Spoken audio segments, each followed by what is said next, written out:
Ang topic ko ngayon is all about multiplying mixed numbers. So we have here 4 and 1/2 is a mixed number multiplied by 1 and 1/3 is also another mixed numbers. So ibig sabihin dalawang mixed numbers yung ating i-multiply. So first, pag nagmo-multiply tayo ng mixed numbers, kailangan muna nating baguhin ang mixed numbers into improper fractions. So, paano natin gagawin? So, ito ang whole number, imo-multiply natin sa denominator. So, ito, 4 times 2, and then, i-add natin sa numerator, plus 1.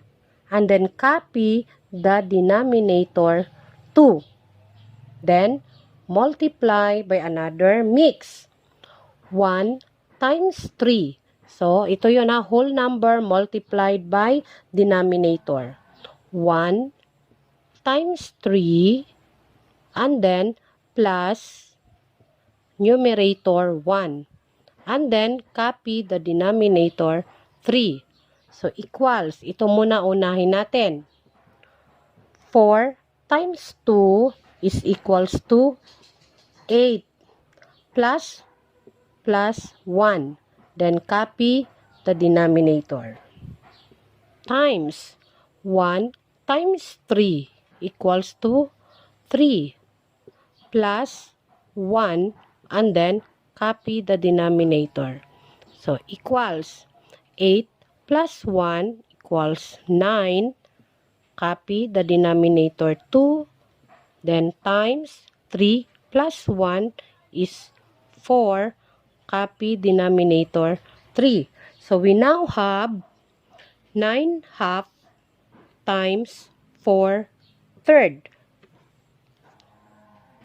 So ngayon, yung dalawang mixed numbers natin ay nagiging dalawang fractions na lang. So i-follow na natin yung process of multiplying fractions. So multiply the numerator.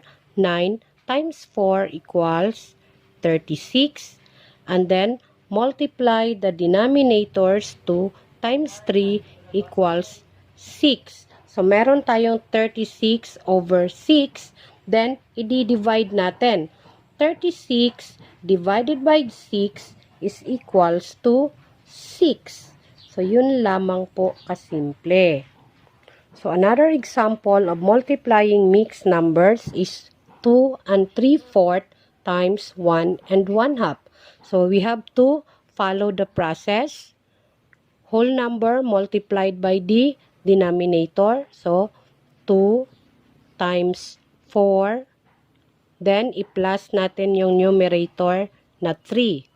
And then, copy the denominator 4 times 1 times 2. So, 1 times 2. Then, plus the numerator 1, and then copy the denominator 2. So, ito na yon. 2 times 4 equals 8 plus 3, copy denominator, times 1 times 2 is 2 plus 1, and then copy the denominator. So, ito na. 8 plus 3 is equals to 11. Copy denominator 4 times 2 plus 1 is 3. Copy denominator 2. So, from mixed numbers, nagiging fractions na. So, i-follow natin yung process ng pag-multiply ng dalawang fractions. So, 11 times 3 is equals to 33. And then, 4 times 2 equals 8. So, our answer is an improper fraction. So, i-divide natin 33 divided by 8. So, ipapakita ko dito. 33 divided by 8 is 4. 4 times 8 is 32. 33 minus 32 is 1. So, itong quotient natin na 4, gagawin nating whole number. And then, yung remainder na 1, gagawin nating numerator. And then, copy the denominator 8. So, our final answer is 4 and 1/8.